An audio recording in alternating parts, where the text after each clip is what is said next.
Hello, everybody. Welcome back to the breakdown. I'm Tone. It's fantastic to have you joining me on another one of my videos.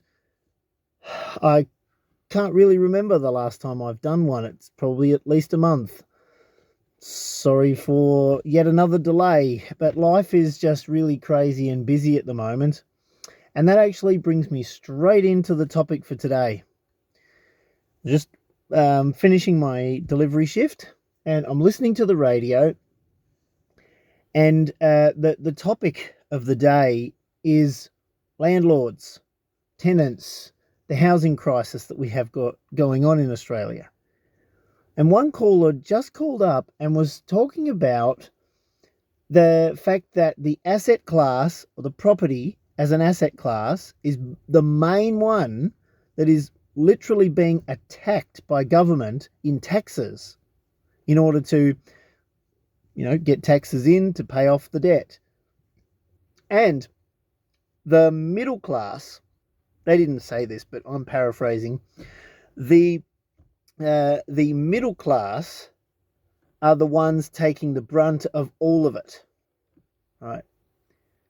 Now, if you've been following my channel for any length of time, especially in the last year, you know I've been telling you that the attack on the middle class is ramping up. Has been over a period of time, but it is ramping up. Interest rates rising like they have. Who's being hit the hardest? I mean, you've got to understand that there are those that are on the lower end and are getting some government assistance and those sorts of things. They've got something to fall back on to a degree. But the middle class, who don't claim that or claim minimal amounts of that and have their own businesses, are being slugged with taxes, with higher costs of doing business, all of these things. It's all concentrated on the middle ground. You've got the rich, they'll get richer, and you'll have some of the middle class falling off the bottom. I had a caller just call up and said that they are selling their investment property. So their idea was to have the investment property or properties for their retirement. So rather than necessarily relying on superannuation, because perhaps they're self-employed, so they've gone and put it into property, and thus those properties are available for the rental market. An increasing number of people are selling their investment properties. Who's buying them? That's a question that we do need to ask and understand. Who's buying them? First home buyers? First home buyers, where are they getting the money or the debt from? Because banks have tightened. Remember back in October 2021 when I told you all that interest rates were going to rise way earlier than 2024, most likely 2023. Well, hey, 2022 was when they started it. Now, before they did that, they started to tighten lending requirements, the reporting requirements, things that you had to show to be able to say, okay, I earn this, I own this, and then you could borrow. They tightened that first, and that's always the first step. They tighten that first. So, what have we got then? Now, we've got first home buyers who would be greatly restricted on how much they can borrow. Housing prices have not really come down just yet. We've got a lot of borrowers who are coming off of fixed rates at around the 2.5%. They're going to be slugged with 6% very, very soon. Some already have, some still will on into next year. So who's buying the properties that these rental investors or these property investors are now selling? And how much can the market withstand that before falling off a cliff? See, this is the thing. We have to understand how much of what we own is actually ours and we own it. We own stuff, but we are restricted with taxes, with requirements, with regulations. And this is why I've said many, many, many, many times, and will continue to tell you, there is only one real money. And it's the one reason why you never really hear about it. They talk about it in terms of, hey, this is the commodity price. They always talk about it as a commodity. Gold, silver, platinum, commodity. They always talk about it like that. But they never talk about it as an investment. Well, it isn't an investment, but arguably they could lump it into the investment category. They would say it is an investment in terms of being a commodity, but they would never ever tell you that it's money, even though banks back up their currency with money, with gold. So why am I telling you this? I've spoken about on this channel for quite a long time about the importance of real money, the importance of having in your hand your wealth. Because, as we're seeing now, anyone who's been putting their wealth into superannuation, well, there's new taxes going to be applied to that for anyone that has over $3 million in superannuation. That's not indexed. So over a period of time, over the next few years, more and more people will raise above that threshold and be taxed by that. Then you've got huge taxes on property for investment. Interest rates are higher on investment mortgages or investment loans, right? So every form of investment, especially the property related ones, that's being slugged big time. No accident. And I'm sure you've heard the catch cry out there of you will own nothing and be happy about it. How close are we to that? I reckon we're moving a lot closer to it.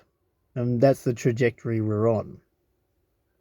So I'm telling you this because it is important. And it's actually more difficult now than it was a couple of years ago. So anyone who's already on the train, so to speak, and you are already well down the path to having real money in your possession, good on you, because you did it earlier on. But it's going to progressively become more and more difficult because all of the currency in the system is needing to go to paying greater interest rate payments.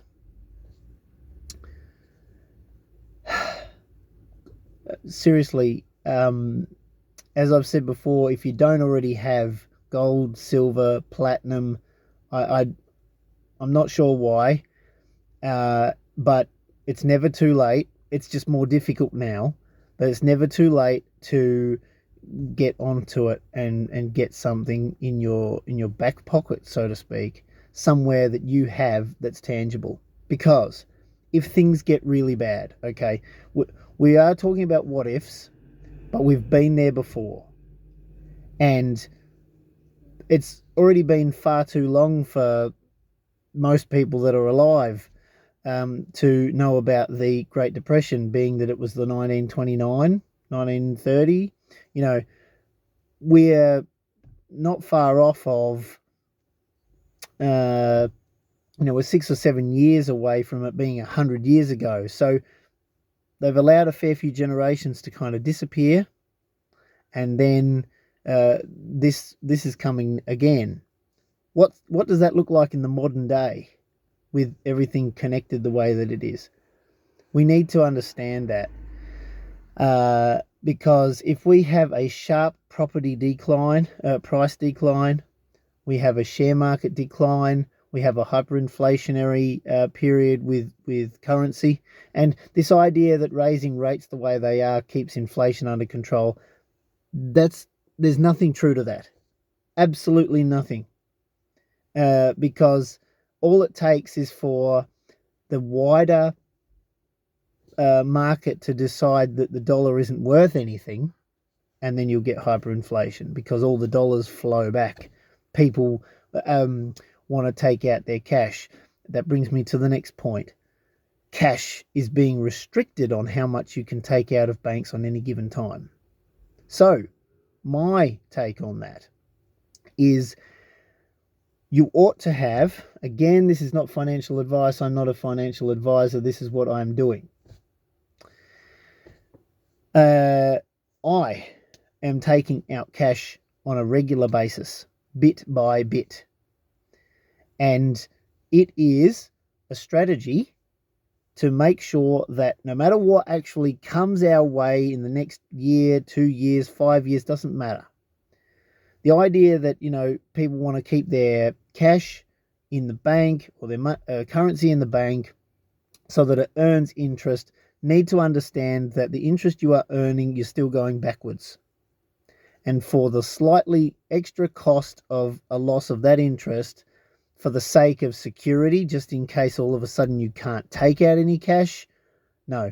The insurance policy of having it with you, some of it with you, is most important. So, you have to work out your own ratios, and I won't go into the ratios, but I've decided personally on how much cash I should have, how much real money I should have based on the assets that I have, based on the income that I'm getting, and based on the cash flow that I require to be able to pay all the bills, etc., etc., etc. But this, I think, is the most prudent thing for anybody in this current environment to do. Because it doesn't matter if you take it out, it's still yours. And especially if you take it out and all of a sudden the banks lock down and say you can't have any of it. And you can't even do transfers for a period of time because they're trying to balance their books so that they don't go under. These things are important. Never been more important in my lifetime, or maybe even in your lifetime, depending on how old you are. Maybe you've been around long enough to see the cycles a few more than me, but maybe you didn't understand it that much and you're understanding it more now. So I'm going to leave you with that. But please understand, there are people waking up now, but it's on the cusp of being too late. So don't be late to this party. Make sure that you've got yourself secure. And, anxiety comes from unpreparedness or the unknown. So do what you can with what you know. And part of what you know is what you have. So make sure you know what you have as an emergency policy, because they're not going to help you.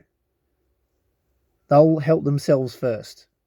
I've been in the investment game for long enough now. I had currency locked up in investments and all those sorts of things, in managed investments. And did they help me or protect anything of mine when we had the global financial crisis? Absolutely not.